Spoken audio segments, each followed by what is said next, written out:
봄이 왔습니다.春분이 지났습니다.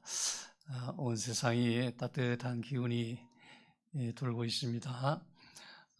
우리도 예배에 오신 모든 분들이 따스한 그런 위로의 시간, 또 회복의 시간 되기를 바랍니다. 다음 주는 고난 주간입니다. 또 고난 주일을 맞이하게 됩니다. 이 첫날 입성하시는 그런 날이기 때문에 예수님을 종려나무 가지를 들어서 환영했다 해서 종려주일로 그렇게 지키기도 합니다. 사람들이 오늘 호산나 했는데 불렀는데 그런 호산나 부르면서 종려나무 가지를 흔들면서 예수님의 입성을 환영한 그런 종려주일입니다. 종려나무는 야자수죠. 팜트리라고 합니다. 야자수. 그런데 이스라엘의 종려나무를 보면 키가 굉장히 크고요.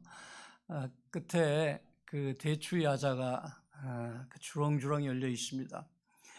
그렇게 주렁주렁 열려 있는 열매가 어떻게 그렇게 또 달콤한지, 우리 대추하고 똑같이 생겼는데 큰 대추입니다.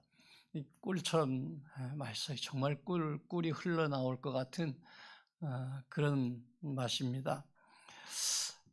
이 종려나무의 열매도 좋지만 잎이 야자 그 잎이니까 굉장히 크죠. 그래서 지붕 위에 덮기도 하고 또 그 왕이나 개선장군이 들어오면 그 잎을 흔들면서 환영을 하는 그런 일에 사용하기도 합니다.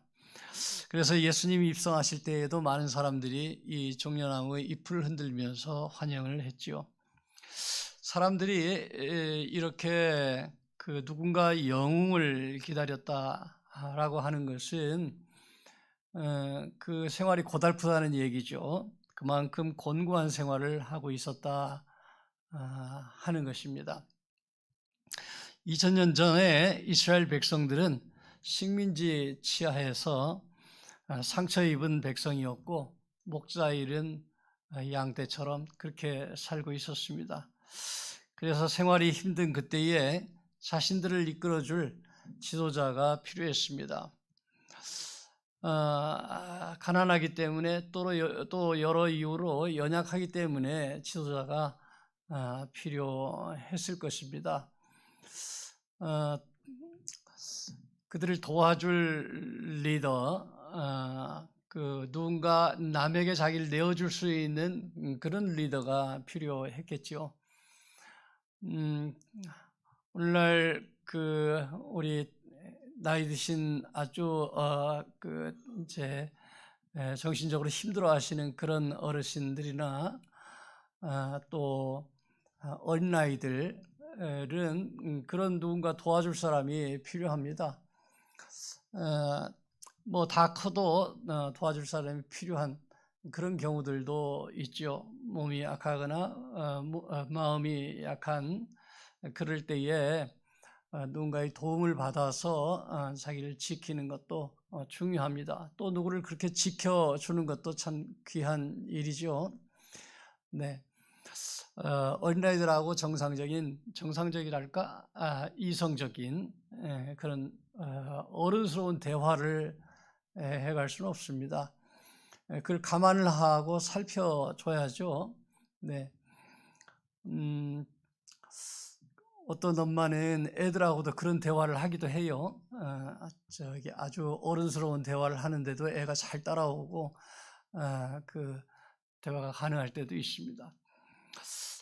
그러나 어쨌든 아직 이성적으로 크지 않은 그런 어린아이를 대할 때에는 엄마가 좀 리딩을 잘해서 살펴주고 그렇게 잘할 수 있도록 돕는 것이 필요하지요.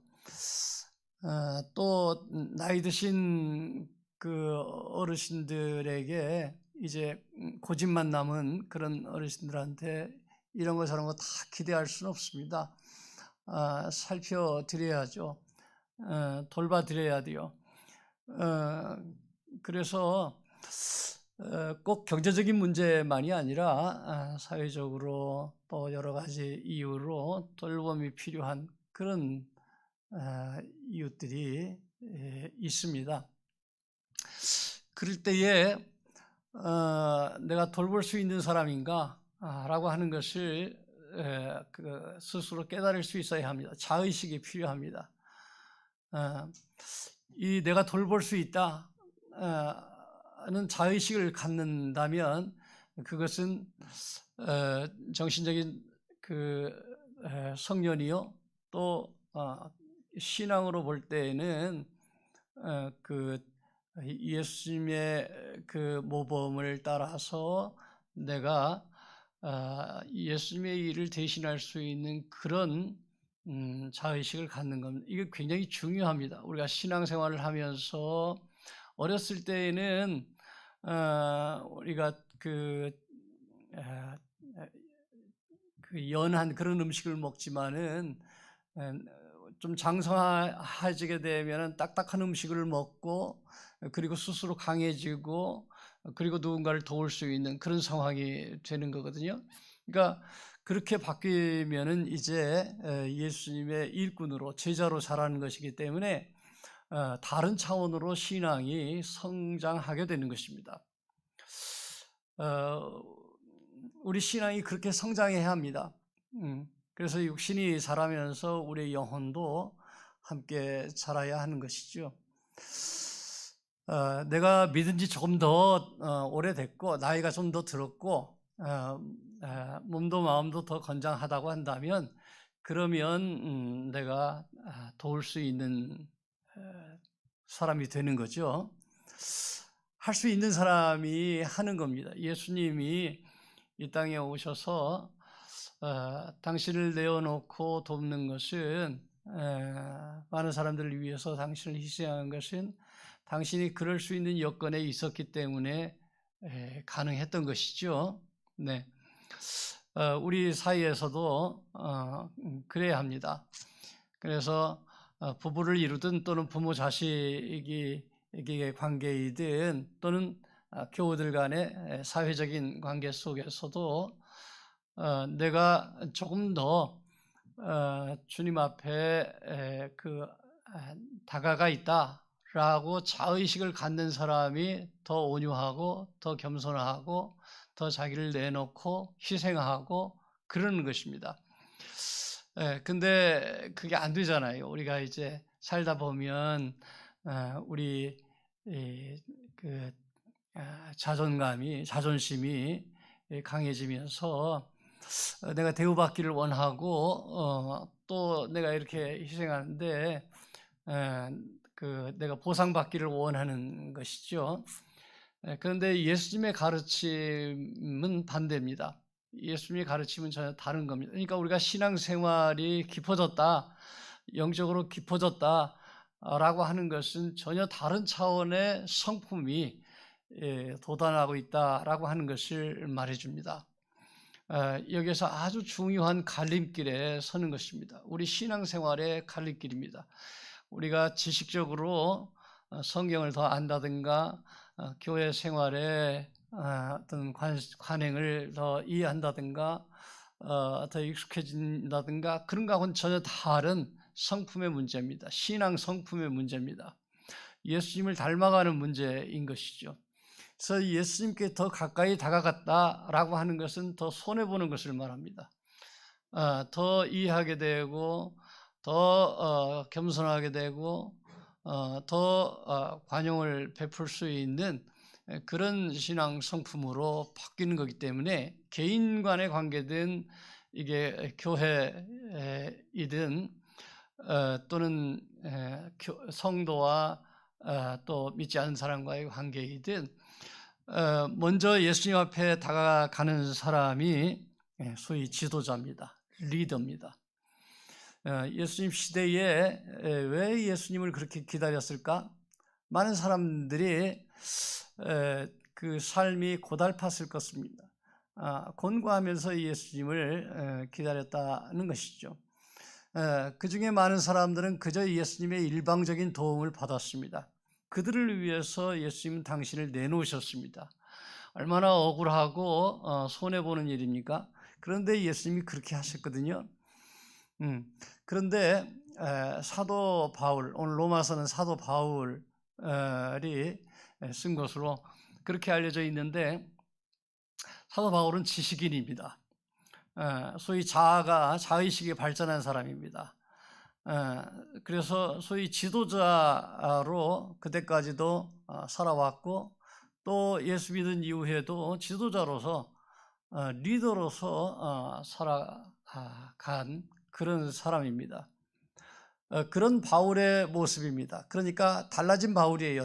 왜 바울이 이렇게 생각했고 살았을까를 생각하면 어떤 사람들은 참 특별한 사람이다, 특이한 사람이다, 그렇게 생각할 수 있습니다. 그러나 여러분, 바울이 예수님의 제자로서 변화되었을 때에 보여준 모습이 우리가 닮아야 될 그런 표대가 된다는 것을 기억해야 합니다. 그래서 바울의 이중성을 바울은 느끼고 있었던 겁니다. 바울은 자신이 나 혼자 먹고 살기 바쁜데 라고 하는 마음으로 살았다면 이런 자신의 이중성을 생각하지도 않았을 거예요. 그런데 바울은 자기 자신 안에 어떤 생활의 고달픔보다는 리더로서의 갖춰야 할 그런 그 모습에 대한 관심이 있었기 때문에 내 안에 선이 있는데 왜 내가 그걸 따르지 못하지? 이 고민이 있었던 것입니다. 선과 악 사이에서 이중적이었습니다. 사도 바울은 선을 알았습니다. 그리고 악을 알았습니다. 내가 원하는 바 선은 행하지 아니하고 도리어 원하지 아니하는 바 악을 행하는도다. 이게 바울의 고민입니다. 예수님의 제자로서의 고민입니다. 인간이 고단한 것은 스스로 하나님의 뜻에 순종하지 못하게 하는 원죄가 있다는 것입니다. 그래서 바울은 이것을 아예 인간의 사망이다라고 생각하고 그렇게 탄식했습니다. 바울은 자기 자신이 사망했다, 그렇게 생각을 했어요. 오라 나는 곤고한 사람이로다. 이 사망의 몸에서 누가 나를 건져내랴. 이게 밥 먹는 문제하고는 관계없잖아요. 생활의 고달픔하고는 상관없잖아요. 그런데 바울은 내가 죽었다, 그렇게 생각한 것입니다. 내가 예수님의 가르침에 비하면 나는 죽은 목숨이다. 이 사망의 몸에서 누가 나를 건져내랴. 이렇게 어떤 사람이 보면 한가한 고민을 하고 있었던 것입니다. 그런데 바울에게는 이게 심각한 실존의 고민입니다. 이 사망의 몸에서 누가 나를 건져내랴. 일찍부터 모세나 유대의 지도자들에게는 그런 고민이 있었습니다. 그래서 법이 나온 겁니다. 율법이 나온 겁니다. 이 율법이 어떤 한계를 정해주지요. 생활 행동 방식을 제한시켜 줍니다.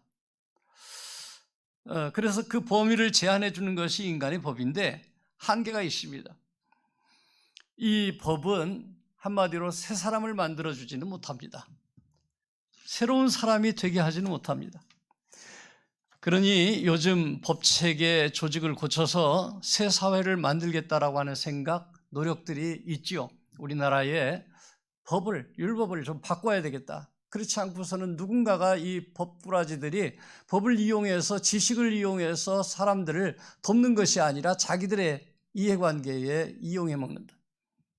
그러니까 이 법을 조금 더 완비를 시켜야 되겠다. 조금 더 잘 정비를 해서 이걸 이용하는 사람들이 그렇지 않도록 해야 되겠다. 그 노력이 우리 일상의 삶을 살아가는 사람들, 일상적인 생활 속에서 슬퍼하고 상처 입은 그런 사람들하고는 관계없어요. 그러니까 우리들이 생활하는데 별로 관계가 없어요. 법을 이렇게 고치나 저렇게 고치나 그게 그거고 법 없이도 사는 사람들이 대부분인데, 그런 사람들에게는 그런 거 고치는 게 그렇게 특별히 마음에 와닿지는 않습니다. 그런 염려도 있지만 또 염려를 하는 것은 온전한 법이 나올까?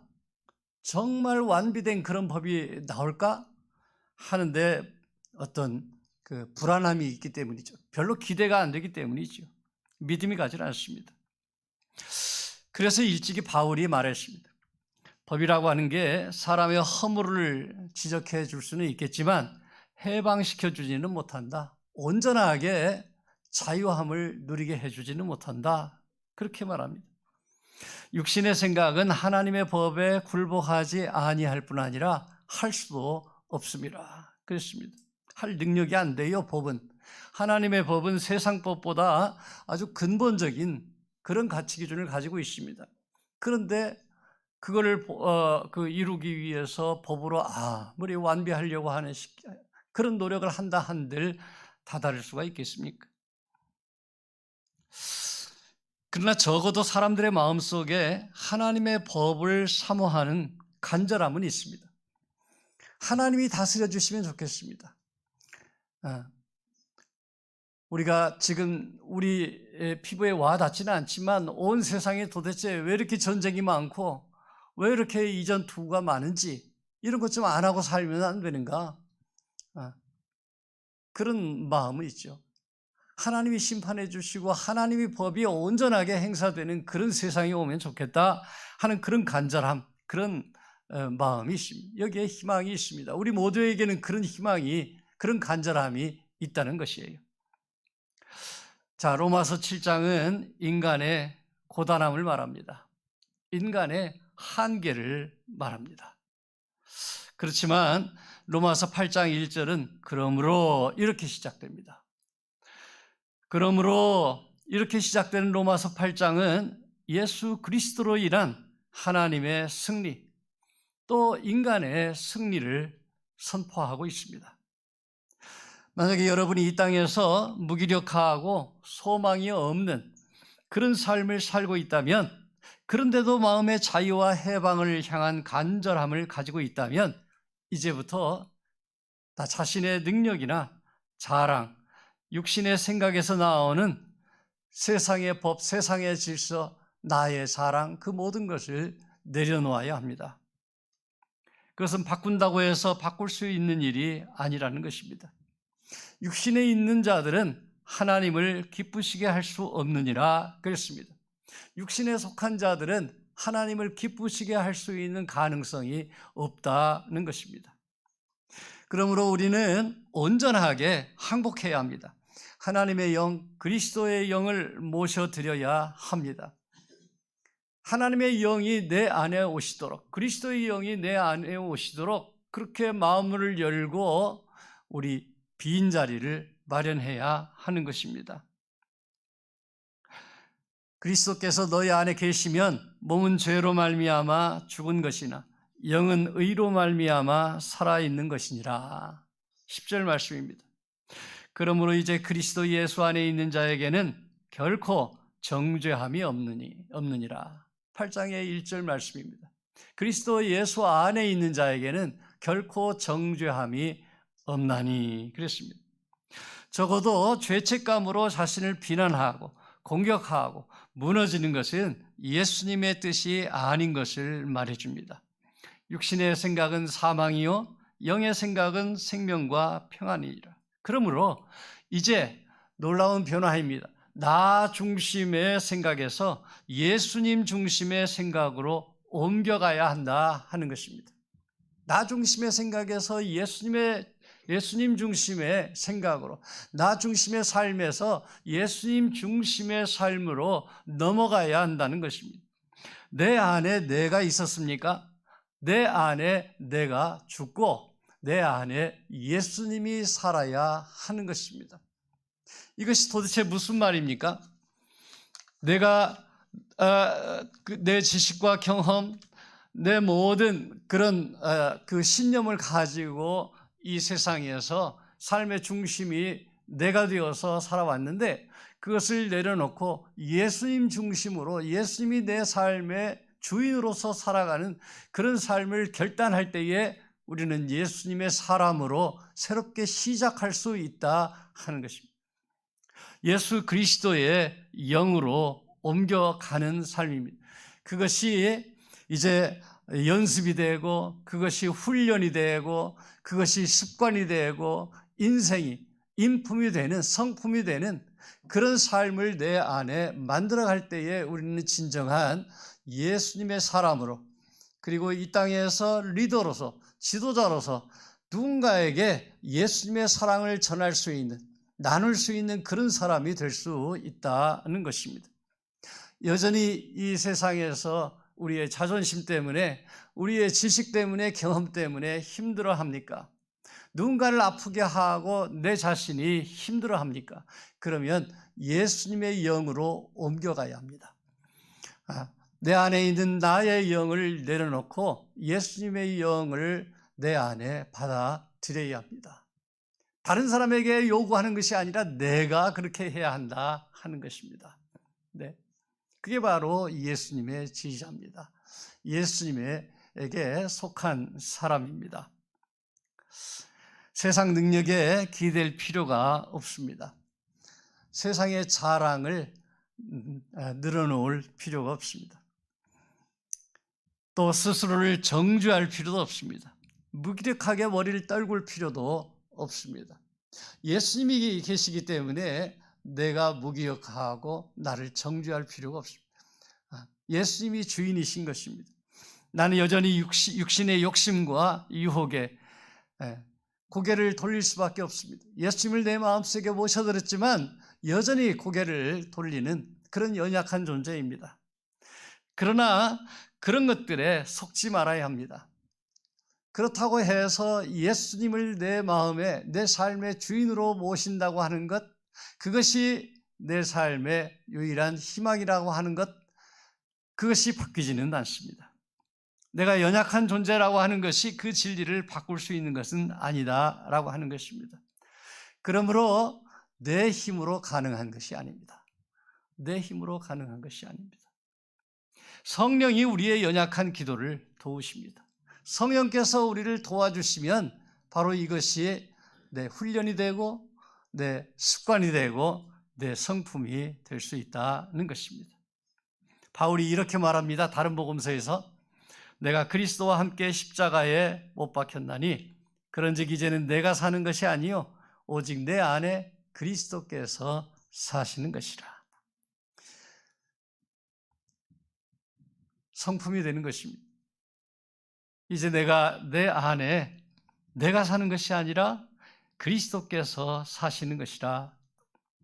그러므로 나는 그리스도께서 십자가에 죽을 때 그리스도께서 내놓은 그 목숨 값으로 이제 살아가는 것입니다.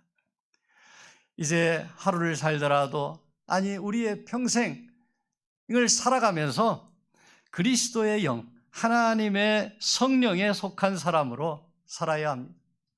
성령에 속한 사람으로 살아갈 때에 우리는 예수님으로 인하여서 변한 그러한 예수님의 사람으로 하루하루 이 땅에서 살아갈 수 있는 것입니다. 이제는 내가 주인이 아니라 예수님이 내 삶의 주인입니다. 내 생각의 주인입니다. 그 모든 것이 주님에게 드려진 것입니다. 나의 소유가 아닌 것입니다. 그 믿음이 흔들리지 않을 때에 우리 내면 깊은 곳에서 흔들리지 아니하는 믿음의 뿌리가 내리는 법입니다. 어떤 파도가 와도 침묵 가운데 기다리고 하나님을 바라보는 그런 믿음의 뿌리입니다. 누구하고 비교할 필요 없습니다. 친구하고 누구하고 비교해서 내가 비교 우위에 있는데, 내가 더 우위에 있음에도 희생했는데, 우리 되게 부부싸움이 거기에서 나와요. 그죠? 내가 이렇게까지 챙겨줬는데, 그런데 돌아오는 게 뭐야? 보상이 뭐야? 이거잖아요. 네. 이제 그거 훈련하려고 부부로 만들어 놓은 거예요. 가정으로 만들어 놓은 거예요. 하나님이. 그래서 가정이 하나님의 사람으로 연습할 수 있는 가장 좋은 장소입니다. 그렇게 해서 나를 깎아 나가는 것입니다. 예수 그리스도께서 늘 일상생활 속에서 나와 함께 하시는 모습을 배우는 현장인 것입니다.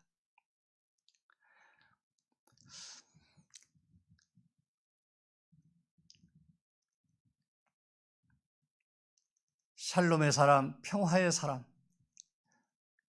유대인들이 그렇게 원하였던 그 샬롬을 이루신 분이 바로 예수 그리스도 그분입니다. 그리스도 예수를 죽은 자 가운데서 살리시니가 너희 안에 거하시는 그의 영으로 말미암아 너희 죽을 몸도 살리시리라.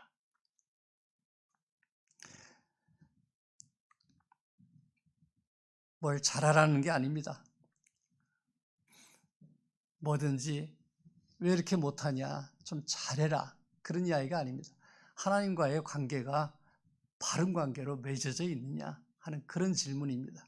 잘하든 못하든 하나님과의 관계 속에서 그 잘한 게 드러나고 못하는 게 드러나고 그러는 것이냐, 그 질문입니다. 하나님과 함께 있는 것이 중요합니다. 그것으로 족합니다. 그때 그리스도의 영이 우리를 위로해 주시고 또 분별력도 주시고 때로는 우리의 마음에 찔림도 주시고 선한 방향을 알려주시고 돌이켜 가게 하실 것입니다. 그리고 우리로 하여금 오늘 또 8절이니까 하나님을 기쁘시게 하는 삶, 오늘 두 번째 부른 임내송입니다. 그죠? 하나님을 기쁘시게 하는 그런 삶을 우리가 살기를 원합니다. 형제를 기쁘게 하고 자매를 기쁘게 하는 그 삶이 바로 하나님을 기쁘게 하는 삶입니다. 이 세상을 하나님의 마음으로 그리스도의 마음으로 섬기고 기쁘게 할 때에 하나님께서 우리를 기뻐 받으실 것입니다. 이 세상을 살리는 일, 회복하는 일, 그 일이 얼마나 즐거운 일입니까? 여러분, 이 일을 위해서 우리 삶을 바칠 수 있다고 한다면 우리는 너무나 하루하루 즐거운 그런 삶을 살 수 있을 것입니다. 지난주 금요일인가요? 목요일인가요? 제가 너무너무 즐겁다 그런 얘기를 저녁 기도회 때 한 적이 있습니다. 너무 바빠요. 오라는 데가 너무 많아요. 근데 너무 즐거워요. 그게 나를 필요로 하는 것이 이렇게 많다는 것이 너무나 즐거운 일입니다. 그 즐거운 일에 우리의 삶이 드려질 수 있다면 이건 성숙한 그리스도인의 모습입니다. 그래서 우리의 삶이 하나님을 기쁘시게 하는 그런 삶으로 바뀌었고 사도 바울은 그 일에 매진하면서 그 삶을 참으로 복되고 알차게 살아간 것을 볼 수 있습니다. 그 안에 생명이 있고 그 안에 평안이 있습니다. 하나님을 기쁘시게 하는 것이 그 삶의 목적이 되는 성령의 사람이라고 할 수 있습니다. 성령께서 우리 안에 거하셔서 우리가 이 땅에 살아가는 동안 그 무엇을 하든지 나로 인하여서 우리 형제자매가 기뻐하고 하나님이 기뻐하시는 그런 삶의 일꾼들이 다 되시기를 주의 이름으로 축원드립니다. 기도하겠습니다.